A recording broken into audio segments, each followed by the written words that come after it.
We can do it. 위즈. 혹시 여러분 받을 수 있는 정부 지원금을 놓치고 있진 않으신가요? 사실 많은 분들이 자신이 받을 수 있는 돈을 모르고 그냥 지나치는 경우가 많습니다. 오늘 영상에서는 정부 지원금의 종류부터 신청 방법, 그리고 위즈에서 받을 수 있는 현금 지원 혜택까지 한 번에 쉽게 정리해 드릴게요. 정부 지원금이란 말 그대로 국민의 경제적 부담을 덜어주기 위해 정부가 재정적으로 도와주는 제도를 말해요. 일상생활에 꼭 필요한 생활비, 교육비, 주거비는 물론 갑작스러운 의료비나 실직 상황에서도 도움을 받을 수 있습니다. 지원금은 단순히 가난한 사람만 받는 것이 아니라 상황에 따라 누구나 대상이 될 수 있기 때문에 꼭 확인해 보셔야 해요. 지원금은 크게 4가지로 나눌 수 있는데요. 첫째, 소득 지원입니다.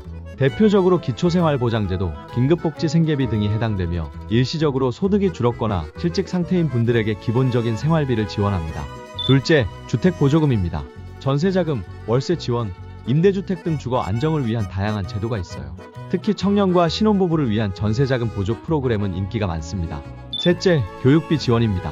초등학생의 급식비부터 대학생 장학금, 학자금 대출 상환 보조까지 포함되며 자녀가 있는 가정이라면 꼭 확인해볼 항목입니다. 마지막으로 의료비 지원은 치료비, 약값, 간병비 등 갑작스럽게 건강에 문제가 생겼을 때 필요한 지원입니다. 장애인, 희귀질환자에게는 별도 지원도 있어요. 그렇다면 누가 받을 수 있을까요? 지원 대상은 제도마다 다르지만 보통은 저소득층, 실직자, 한부모 가정처럼 생활 여건이 어려운 분들이 우선 대상이에요. 또한 고령자, 장애인, 청년층 등 특정 연령이나 사회적 조건에 따라 맞춤형 프로그램이 따로 운영되고 있어요. 중요한 건 본인이 대상이 되는지 스스로 찾아보고 확인해야 한다는 점입니다. 신청 방법도 어렵지 않습니다. 대부분은 복지로나 정부24 같은 포털 사이트를 통해 온라인으로 신청할 수 있고요. 디지털이 익숙하지 않다면 읍면동 주민센터를 직접 방문해도 됩니다. 신청할 때는 소득을 증빙할 수 있는 서류, 가족관계증명서, 신분증 등이 필요할 수 있어요.